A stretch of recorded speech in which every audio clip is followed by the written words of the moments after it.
আসসালামু আলাইকুম রহমতুল্লাহ। আহলান ওয়াসাহলান বিকুম জামিয়ান। 10 মিনিট স্কুল প্রেজেন্টস বাংলাদেশের প্রথম অনলাইন ভিত্তিক সহজে স্পোকেন আরবি কোর্সে আপনাদের সবাইকে স্বাগতম।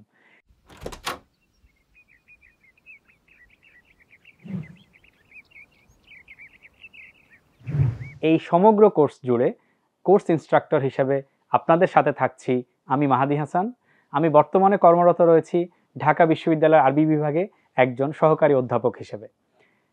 ঢাকা বিশ্ববিদ্যালয়ের শিক্ষকতা পেশায় আসার আগে আমি ঢাকা বিশ্ববিদ্যালয়ের আরবি বিভাগ থেকে অনার্স মাস্টার্স কমপ্লিট করেছি এবং অনার্স মাস্টার সম্পন্ন করার পর Brunei Darus Salam government scholarship নিয়ে ব্রুনাইয়ের সুলতান শরীফ আলী ইসলামিক বিশ্ববিদ্যালয়ে teaching Arabic as foreign language বা বিদেশি ভাষা হিসেবে আরবি ভাষা শিক্ষাদান পদ্ধতি বিষয়ে আরেকটি মাস্টার্স সম্পন্ন করেছি।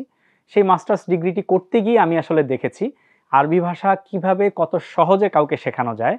সেই শেখানোর যেই পদ্ধতি শিখেছি সেখান থেকে আরবি ভাষায় কথা বলা শেখানোর যে সহজ পদ্ধতি সেগুলোকে আমি এই কোর্সটিতে অ্যাপ্লাই করার চেষ্টা করেছি। আমরা কোর্স কিভাবে সাজিয়েছি বা কোর্সের মেথড কি অ্যাপ্লাই করেছি সেই বিষয়ে আরও বিস্তারিত জানবো। তার আগে আরবি ভাষার সাথে আমার ব্যক্তিগত জায়গা থেকে ঘনিষ্ঠতা, আমার সম্পর্ক কতটা গভীর সেই বিষয়ক একটি ছোট্ট গল্প আপনাদেরকে শোনাই। আমি আসলে গ্রামের মাদ্রাসা থেকে দাখিল এবং আলিম পর্যন্ত পড়াশোনা করেছি। একদমই অজপাড়া গাঁয়ের একটি মাদ্রাসা থেকে আমি পড়ালেখা করেছি। সেখানে দাখিল আলিম শেষ করে ঢাকা বিশ্ববিদ্যালয়ে ভর্তি পরীক্ষা দিয়ে ভর্তি পরীক্ষায় আমি 483তম হয়েছিলাম এবং এই শুরুর দিকে পজিশন থাকা সত্ত্বেও আমি চাইলে অন্য কোনো ভালো সাবজেক্ট নিতে পারতাম, কিন্তু আমার আগে থেকেই আরবির প্রতি একটি ভালোবাসা ছিল যে আমি বিশ্ববিদ্যালয়ে আসলেও এখানে আরবি নিয়ে উচ্চতর ডিগ্রি নিব এবং আরবি ভাষা নিয়েই ভবিষ্যতে কাজ করব। সেই চিন্তা থেকে আমি ভাইবা বোর্ডে আরবি ভাষায় শুধুমাত্র আরবিকে সাক্ষাৎকারে পছন্দের তালিকায় একটিমাত্র বিষয়ের নাম লিখে আমি নিয়ে যাই। সেই বোর্ডে আমাকে একজন শিক্ষক জিজ্ঞেস করেছিলেন যে তুমি কি আরবি পড়তেই বিশ্ববিদ্যালয়ে এসেছো, এবং আমি খুব হাস্যোজ্জ্বল বদনে বলেছিলাম যে হ্যাঁ স্যার, আমি আরবি পড়তেই এসেছি। তখন স্যার আমাকে কিছু সময় দিয়েছিলেন যে ঠিক আছে, আমি তোমাকে 5 মিনিট 10 মিনিট টাইম দিচ্ছি, তুমি বাইরে গিয়ে একটু চিন্তা করে দেখে আসো যে আরবি নিয়েই পড়বে না সাবজেক্ট চেঞ্জ করবে। আমি বললাম স্যার, আমাকে আপনি যদি আরো বেশি সময়ও দেন আমি চেঞ্জ করব না, আমি আসলে ডিটারমাইন্ড যে আমি আরবি ভাষা নিয়েই পড়বো। তখন শেষ পর্যন্ত স্যার আমাকে বললেন আচ্ছা ঠিক আছে, তুমি তাহলে আরবি নিয়েই পড়ো। তো আমি যেটি বলবো যে এই যে আরবির প্রতি আমার ভালোবাসা এবং আরবি নিয়ে পড়া, উচ্চতর ডিগ্রি নেওয়া, এটি করে আমি কিন্তু ঠকে যাইনি। আমি আরবি বিষয় নিয়ে পড়ালেখা করে কলা অনুষদে 17টি বিভাগের মধ্যে আমার সেশনে সর্বোচ্চ রেজাল্টের স্বীকৃতি স্বরূপ প্রধানমন্ত্রী স্বর্ণপদক, যেটি বাংলাদেশে একাডেমিক পদকের সর্বোচ্চ একাডেমিক পদক, সেই প্রধানমন্ত্রী স্বর্ণপদক পেয়েছি। আমি কলা অনুষদে প্রথম হয়েছি, মাস্টার্সে আমি প্রথম হয়েছি এবং সেই ধারাবাহিকতায় বাইরে স্কলারশিপ নিয়ে ব্রুনাইতে আমি যখন চলে যাই আরেকটি উচ্চতর ডিগ্রি নেওয়ার জন্য, আরেকটি মাস্টার্স করার জন্য, সেখানে আমার teaching Arabic as foreign language এইটাতে মাস্টার্স করার পাশাপাশি বাংলাদেশ এম্বাসি ব্রুনাইতে লেবার উইংয়ে ওয়েলফেয়ার অফিসার হিসেবে কাজ করার আমার সুযোগ হয়েছিল এবং সেখানটায় আমি বাঙালিদের সাথে মেশার কারণে আমি বুঝতে পেরেছি আমাদের বাঙালি প্রবাসী ভাইরা যারা রয়েছেন তাদের আসলে বহির্বিশ্বে বিভিন্ন দেশে ভাষাগত জটিলতার কারণে কত সমস্যায় পড়তে হয়, কত বিপদের সম্মুখীন হতে হয়। খুব কাছে থেকে যখন আমি এম্বাসিতে চাকরি করার কারণে বাঙালি প্রবাসী ভাইদের সাথে মেশার সুযোগ হয়েছে, আমি তাদেরকে দেখার সুযোগ পেয়েছি যে আসলেই ভাষার কত বেশি গুরুত্ব। এর পাশাপাশি আরব দেশে, বিশেষ করে সৌদি আরবে, দুবাইতে বিভিন্ন প্রোগ্রামে যাওয়ার পর আমি যখন বাঙালি প্রবাসী ভাইদের সাথে মিশেছি, তাদের দুঃখ দুর্দশার গল্প শোনার চেষ্টা করেছি, সব জায়গায় দেখেছি যে আরবি ভাষায় যদি একটু ভালোভাবে কথা বলতে পারতো তাহলে আমাদের প্রবাসী ভাইরা আরও অনেক সুন্দর জীবনযাপন করতে পারতেন। কিন্তু কেবলমাত্র আরবি ভাষায় কথা বলতে পারেন না বলে তাদের কফিলকে, মুদিরকে নিজেদের সমস্যার কথা ভালোভাবে জানাতে পারেন না, কখনো নিজেদের দক্ষতার কথা জানাতে পারেন না, কখনো নিজের কি প্রয়োজন সেটি বোঝাতে পারেন না, অন্য কারোর মাধ্যম হয়ে যেতে হয় এবং এগুলো আমাদের প্রবাসী ভাইদেরকে নানা সমস্যায় ফেলেন। এটা তো গেলো প্রবাসীদের দুর্দশার সাথে আরবি ভাষায় কথা বলতে পারার কি সুবিধা সে বিষয়ক আলোচনা। এর পাশাপাশি আমি নিজে যেহেতু মাদ্রাসায় পড়ালেখা করেছি, আমি জানি যে আমাদের মাদ্রাসায় পড়ালেখা করা শিক্ষার্থীদের অধিকাংশই, যেহেতু আমরা গ্রামার ট্রান্সলেশন মেথড ফলো করে আরবি শিখি, সেজন্য দেখা যায় আমরা লিখতে এবং পড়তে খুব ভালোভাবে পারলেও আরবি ভাষায় খুব ভালোভাবে কথা বলতে পারি না। তো এই যে মাদ্রাসায় পড়া অনেক বড় সংখ্যক একটি শিক্ষার্থী গোষ্ঠী রয়েছে, এদের অধিকাংশই আরবি ভাষায় ঠিকমতো কথা বলতে পারে না এবং অনেকেই খুব আগ্রহী যে আমি যদি একটু আরবিতে কথা বলতে পারতাম। এদের কথাও চিন্তা করেছি যে আসলে এই মাদ্রাসা শিক্ষার্থীরাও কতটা সহজে যে কোনো সিচুয়েশনে, যে কোনো বিষয় নিয়ে আরবি ভাষায় কথা বলতে পারবে সেটিকেও আমাদের গুরুত্ব দেওয়া উচিত এবং মাদ্রাসা শিক্ষার্থীরা যেন এই কোর্সটি করার পর প্রত্যেকেই তাদের নিজস্ব ক্ষেত্রে, নিজস্ব অঙ্গনে, শিক্ষাঙ্গন থেকে শুরু করে ব্যক্তিগত জীবন, দৈনন্দিন জীবনের বিভিন্ন জায়গাতে আরবি ভাষায় যেন তারা প্রয়োজনীয় কথাবার্তাগুলো বলতে পারে, কথোপকথন করতে পারে, সেই বিষয়টিকে মাথায় রেখে আমরা এই কোর্সটি ডিজাইন করার চেষ্টা করেছি। তারপর আরেকটি শ্রেণী রয়েছে, আমাদের বাংলাদেশ যেহেতু একটি মুসলিম সংখ্যাগরিষ্ঠ দেশ, আমাদের অনেক মানুষ প্রতি বছর হজ এবং উমরার জন্য সৌদি আরবে গিয়ে থাকে, কিংবা বিভিন্ন আরব দেশে ট্যুরিজম পারপাসে বা ট্যুরিস্ট হিসেবে গিয়ে থাকে। বিশেষ করে হজ উমরার জন্য যারা যায়, আমরা প্রত্যেকেই কিন্তু মুআল্লিমের উপর নির্ভর করে থাকি কোনো কিছু কেনাকাটার জন্য, কোথাও ঘুরতে যাওয়ার জন্য, কোনো একটি মসজিদ দেখতে যাওয়ার জন্য, কিংবা কোথাও খাইতে যাওয়ার জন্য। এই বিষয়গুলো আমাদের আসলে কমপ্লিটলি মুআল্লিমের উপর নির্ভর করতে হয়, যেহেতু আমরা আরবি ভাষায় কথা বলতে পারি না। সেজন্য অনেক সময় দেখা যায়, অনেকেই বলেন, অনেক হাজিরা বা যিনি উমরা করতে যান তিনি বলেন, আমি যদি একটু বেসিক কথাবার্তাগুলো আরবিতে বলতে পারতাম, তাহলে তো আমি নিজের মোটামুটি দৈনন্দিন রেগুলার কমিউনিকেশনটা আমি ওখানে কন্টিনিউ করতে পারতাম। তো সেই হাজি এবং হজ উমরা করতে যাওয়া যারা রয়েছেন, তাদেরকেও আমরা টার্গেট করেছি যে আপনারাও যদি এই কোর্সটি করেন এবং এখান থেকে আপনারা দৈনন্দিন নিত্য প্রয়োজনীয় যেই কথাবার্তাগুলো আপনাদের প্রয়োজন হতে পারে হজ উমরায় গেলে, সেই প্রয়োজনীয় কথাবার্তাগুলো এই কোর্স থেকে আপনারা শিখে নিতে পারবেন, এবং সেটির মাধ্যমে আপনারা কিন্তু নিজেদের প্রয়োজন, বেসিক যে প্রয়োজনগুলো, সেটার জন্য যে শব্দগুলো ব্যবহার করা প্রয়োজন, যে ধরনের বাক্য ব্যবহার করা প্রয়োজন, বা নিত্য নৈমিত্তিক যোগাযোগের জন্য যেই আরবি শব্দের মাধ্যমে, বাক্যের মাধ্যমে কমিউনিকেশন করা প্রয়োজন, সেটি কিন্তু আমরা করতে পারবো। সেজন্য এই কোর্সটি হজ বা উমরা করতে যারা যাবেন তাদের জন্য এটি অনেক বেশি গুরুত্বপূর্ণ। এর পাশাপাশি আমরা জানি মুসলিম হিসেবে আমাদের প্রত্যেকেরই আরবি ভাষার প্রতি একটা দরদ আছে, একটা ভালোবাসার জায়গা আছে। আমরা প্রত্যেকেই চাই, আমি যদি একটু আরবিতে কথা বলতে পারতাম, আমি যদি একটু আরবরা কি আরবিতে কি বলছে সেটি যদি আমি একটু বুঝতে পারতাম। এই ভালোবাসার জায়গাটি আমাদের প্রত্যেকেরই রয়েছে। কিংবা পেশাগত জায়গায় অনেকেরই দেখা যায় অনেক সময় একটি বিদেশি ভাষা শেখার প্রয়োজন হয়, তখন আমাদের অনেকেরই মাথায় আসে মুসলিম হিসেবে যে আমার আরবি ভাষাটা শেখা প্রয়োজন। অথবা এছাড়াও অনেকে আরবি ভাষাটিকে শিখতে চান, যে আমি আরবি ভাষায় কথা বলা শিখতে চাই। এই রকম বিভিন্ন শ্রেণী, পেশা, বয়সের সকল মানুষের জন্য আমরা চিন্তা করেছি যে যিনি কখনো আরবি পড়েননি, কোনোদিন আরবি বর্ণমালাও পড়েননি, আরবিতে পড়েননি, লিখেননি, কথাও বলেননি, এইরকম মানুষও যখন আমাদের এই কোর্সটি করবে, শুরু থেকে শেষ পর্যন্ত যদি সে কোর্সটি সম্পন্ন করতে পারে, সেও আরবি ভাষায় কথা বলতে পারবে বিভিন্ন সিচুয়েশনে, বিভিন্ন পরিস্থিতিতে। আরবি ভাষায় দোকানদারের সাথে কথা বলা, আরবি ভাষায় হাসপাতালে গিয়ে ডাক্তারের সাথে কথা বলা, থানা গিয়ে কিংবা পুলিশের সাথে কথা বলা, আদালতে কথা বলা, আরবি ভাষায় আসলে সব জায়গায় মিনিমাম যেই কমিউনিকেশন করা, কথা বলা, পরিস্থিতির আলোকে সবকিছুই তারা কন্টিনিউ করতে পারবে। সেজন্য আমাদের কোর্সটি আমরা সর্বোপরি সবার জন্য উন্মুক্ত রেখেছি। বিভিন্ন বয়স, শ্রেণী, পেশার প্রত্যেকেই যেন এই কোর্সটি করার মাধ্যমে আরবি ভাষায় বেসিক যেই কথাবার্তা বা বেসিক কমিউনিকেশন, সেটি যেন সবাই করতে পারে। বিভিন্ন বয়স, শ্রেণী, পেশার সবার জন্য আমাদের এই কোর্সটি অনেক বেশি উপকারী হবে আরবি ভাষায় কথা বলা শেখার দিক থেকে। আপনার বয়স 15 হতে পারে, 50 কিংবা 70, আপনি যেই বয়সেরই হন না কেন, আপনি চাইলেই সহজে বাসায় বসে এই কোর্সটি সম্পন্ন করে ফেলতে পারবেন। অথবা আপনি যে কোনো পেশার, আপনি হয়তো ব্যাংকার হতে পারেন, ব্যবসায়ী হতে পারেন, কর্ম অবস্থায় থাকতে পারেন, কিংবা আপনি অবসর জীবন যাপন করছেন, এমনও হতে পারে।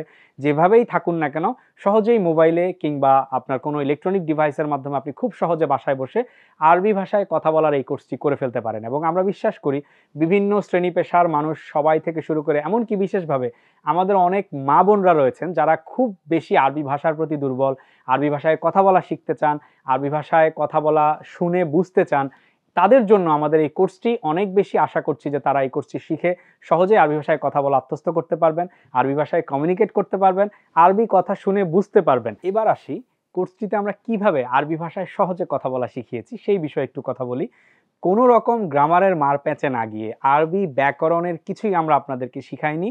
ব্যাকরণের জটিলতা থেকে নিজেদেরকে দূরে রেখে কত সহজে বাংলা ভাষায় যে কথাগুলো আমরা বলতাম সেটাকে আরবি ভাষায় কিভাবে প্রকাশ করা যায় সেটা শেখানোর চেষ্টা করেছি, গ্রামার থেকে দূরে থেকে সরাসরি সিচুয়েশন বেসড ডায়ালগ তৈরি করার মাধ্যমে। দ্বিতীয়ত, ভিন্ন ভিন্ন শব্দের জন্য ভিন্ন ভিন্ন কালার কোড ব্যবহার করেছি আমরা পুরো কোর্সের স্লাইড জুড়ে।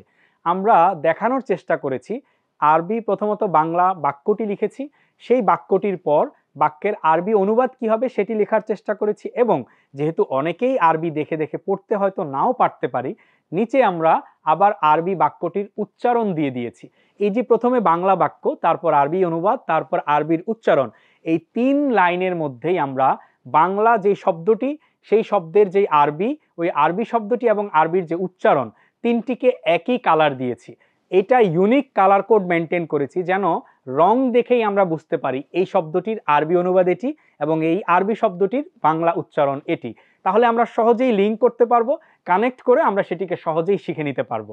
এটি আমরা ভিন্ন ভিন্ন কালার কোডের মাধ্যমে আপনাদেরকে শেখানোর চেষ্টা করেছি। তারপর এই কোর্সটিতে আমরা বিভিন্ন সিচুয়েশনকে ইনক্লুড করেছি, যেমন আমার কেনাকাটা করার জন্য শপিংয়ে গিয়েছি, আমি কিভাবে আসলে দোকানদারের সাথে কথা বলবো, কিংবা আমাকে কারোর সাথে পরিচিত হতে হবে, আমি কিভাবে নিজের পরিচয় দেব, তাকে কিভাবে তার পরিচয় জিজ্ঞাসা করব, অথবা রেস্টুরেন্টে গিয়েছি খাবার অর্ডার করব, কিভাবে আমি আরবিতে খাবার অর্ডার করার জন্য ওয়েটারের সাথে কথা বলবো কিংবা ম্যানেজারের সাথে কথা বলবো। শিক্ষাক্ষেত্রে আমি আমার বন্ধু বান্ধবের সাথে কথা বলবো, আমার শিক্ষকের সাথে কথা বলবো।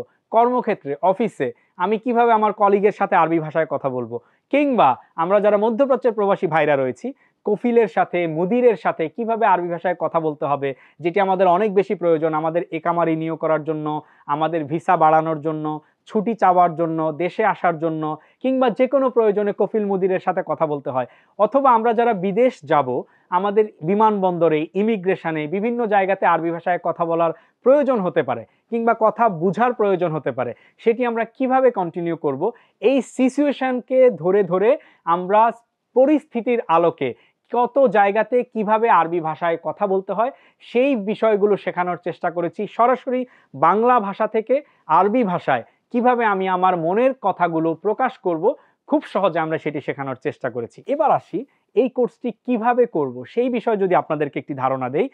একটা খুবই গুরুত্বপূর্ণ বিষয় হচ্ছে আপনি যখন কোর্সটি শুরু করছেন কখনোই এমন করবেন না যে আপনি প্রথম ভিডিওটি দেখে তারপর একদম শেষ ভিডিওতে চলে গেলেন, অথবা প্রথমটি দেখলেন তারপর 10টি পরে দেখা শুরু করলেন। এভাবে করলে কিন্তু আপনি কোর্স থেকে বেনিফিটেড হতে পারবেন না। তাহলে কি করা প্রয়োজন? একদম সিরিয়াল অনুযায়ী প্রথম ভিডিও দেখার পর আপনি দ্বিতীয় ভিডিওটি দেখবেন, তারপর তৃতীয়, এভাবে 1 2 3 করে করে আপনি শেষ পর্যন্ত যাবেন। তাহলে কি হবে? আপনি পুরো কোর্সটা আমরা যেভাবে সাজিয়েছি আমাদের সাজানোটা সার্থক হবে এবং আপনি পুরো কোর্স থেকে বেনিফিটেড হওয়ার একটা সুযোগ থাকবে। এর পাশাপাশি আপনার যা করতে হবে, আপনি কেবলমাত্র ভিডিওটি দেখছেন, লেকচার শুনছেন, তারপর এটিকে রেখে দিচ্ছেন, পরের দিন আবার এটি দেখছেন, অন্যটি দেখছেন। এভাবে করলে কিন্তু আপনি আরবি ভাষায় কথা বলা শিখতে পারবেন না। এর পাশাপাশি ভিডিও দেখার পাশাপাশি আপনাকে কি করতে হবে? আপনাকে চর্চা করতে হবে, অনুশীলন করতে হবে, কথা বলা অব্যাহত রাখতে হবে। আপনি আজকে যা শিখছেন এটি আপনি কথা বলা শুরু করে দিন। আজকে শিখেছেন মাসমুকা, তোমার নাম কি, এটি আপনি আপনার বন্ধুকে বলা শুরু করে দেন। আজকে শিখেছেন কাইফা হালুকা, তুমি কেমন আছো, এটি আপনার শিক্ষককে, আপনার বন্ধুকে বলা শুরু করে দিন। এই যে আপনি শুরু করছেন, আপনি আরবি ভাষায় কথা বলার জার্নিটা স্টার্ট করে দিয়েছেন। এটি আর থামানো যাবে না। এভাবে আপনি কন্টিনিউ করতে থাকবেন, অনুশীলন করতে থাকবেন, প্র্যাকটিস করতে থাকবেন। এবং আপনি তো নিশ্চয়ই জানেন প্র্যাকটিস মেক্স ম্যান পারফেক্ট। যদি আমরা সব দিক থেকে খুব ভালোভাবে আরবিতে কথা বলা শিখতে চাই, এক একটি ক্লাসের পর আমরা আমাদের অনুশীলন প্র্যাকটিস অব্যাহত রাখবো এবং প্রতিদিন আমরা যা শিখবো সেটিকে ব্যবহার করার চেষ্টা করব। একটা একটা করে আস্তে আস্তে এক থেকে শেষ পর্যন্ত ভিডিওগুলো যখন আমরা শেষ করব তখন আমরা দেখব যে প্রত্যেক সিচুয়েশনে এখন আমি কথা বলতে পারছি। কারণ আপনি যদি একের পরে 15তম ক্লাসে চলে যান তাহলে আপনি দেখবেন সেখানে এমন কিছু আলোচনা এসছে যেগুলো নিয়ে আমরা হয়তো 10 বা 8ম ক্লাসে কথা বলেছি, কিন্তু আপনি সেটা মিস করেছেন। সেজন্য আপনি যখন প্রত্যেকটি ক্লাস ধারাবাহিকভাবে দেখে যাবেন তখন আপনার একটা কমপ্লিট আইডিয়া তৈরি হবে কিভাবে আমরা কোর্সে কথা বলেছি, কোন বিষয়কে কিভাবে বুঝিয়েছি, কোন শব্দগুলোকে, বাক্যগুলোকে কিভাবে বোঝানোর চেষ্টা করেছি। এভাবে যদি আপনি করে যান আপনি আনন্দ পাবেন, মজা পাবেন এবং কোর্সের ভেতরে কিন্তু আমাদের অনেক ইন্টারেস্টিং বিষয় রয়েছে। আপনাদেরকে যেন আমরা আনন্দ দিতে পারি, আপনারা যেন আনন্দ চিত্তেই কোর্সটি শেষ করতে পারেন, এই কোর্স শিখতে গিয়ে আপনাদের যেন বোরিং ফিল না হয়, সেজন্য আমরা কিন্তু কোর্সটাকে বিভিন্নভাবে সাজানোর চেষ্টা করেছি। আপনি ভিডিও লেকচারটি দেখবেন, তার পাশাপাশি প্রত্যেকটি লেকচারের সাথে নোটস থাকবে, আপনি নোটসটি পড়বেন এবং সেই আলোকে প্র্যাকটিস করার চেষ্টা করবেন। পাশাপাশি আপনার নিজেকে যাচাই করার জন্য কিছু কুইজ থাকবে, সেই প্রশ্নগুলোর উত্তর দিয়ে আপনি যাচাই করে নিতে পারবেন আপনি কতটা শিখতে পেরেছেন। এবং এর পাশাপাশি আমরা তো থাকছি, এর পাশাপাশি আমরা জেনে নেই আপনার কত সময় লাগতে পারে কোর্সটি শেষ করতে। আপনি যদি প্রতিদিন 2টা করে ভিডিও দেখেন তাহলে আপনার 20 থেকে 25 দিন লাগতে পারে এই কোর্সটি শেষ করতে। আর আপনি যদি প্রতিদিন 1টা করে ভিডিও দেখেন তাহলে 40 থেকে 45 দিন আপনার লাগতে পারে এই কোর্সটি শেষ করতে। সবশেষে যেহেতু আমরা মানুষ, আমাদের ভুল হয়ে থাকতেই পারে। এই কোর্সটির বিভিন্ন জায়গাতে আমাদের টাইপিংয়ে ভুল হতে পারে, কথা বলার সময় হয়তো আমাদের স্লিপ অফ টাং হতে পারে বা যেকোনো রকম ভুল হতে পারে। আপনাদের যদি কোনো ভুল ভ্রান্তি দৃষ্টিগোচর হয়, আমরা আপনাদেরকে অনুরোধ করব আপনারা 10 মিনিট স্কুল অথরিটিকে জানাবেন। আপনাদের যেটি সমস্যা দৃষ্টিগোচর হবে আপনারা জানাবেন। আমরা সেই সমস্যাটি সমাধান করার চেষ্টা করব, সংশোধনের চেষ্টা করব এবং বিশেষ করে 10 মিনিট স্কুলের বিভিন্ন পেজ থেকে আমি মাঝে মাঝেই আপনাদের সাথে লাইভ শোতে জয়েন করতে পারি কিংবা বিভিন্ন ভিডিওতে আমাকে আপনারা দেখে থাকবেন। সেখানটায় আমি আপনাদের যদি কোনো প্রশ্ন থাকে, জিজ্ঞাসা থাকে, সেটির উত্তর দেওয়ার চেষ্টা করব এবং পাশাপাশি যদি কোনো ভুল দৃষ্টিগোচর হয় সেটি সংশোধন দেওয়ার চেষ্টা করব। আপনারা প্রত্যেকেই সেই বিষয়গুলোকে আন্তরিকতার সাথে গ্রহণ করবেন। চলুন তাহলে আমরা কোর্স শুরু করি। আমি বিশ্বাস করি আপনারা যদি আন্তরিকতার সাথে এই কোর্সটি করেন শুরু থেকে শেষ পর্যন্ত, আপনারা প্রত্যেকেই বাংলার মতো আরবিতে কথা বলা শিখে ফেলবেন। আপনাদের সবার জন্য শুভকামনা রইল। ভালো থাকবেন, সুস্থ থাকবেন।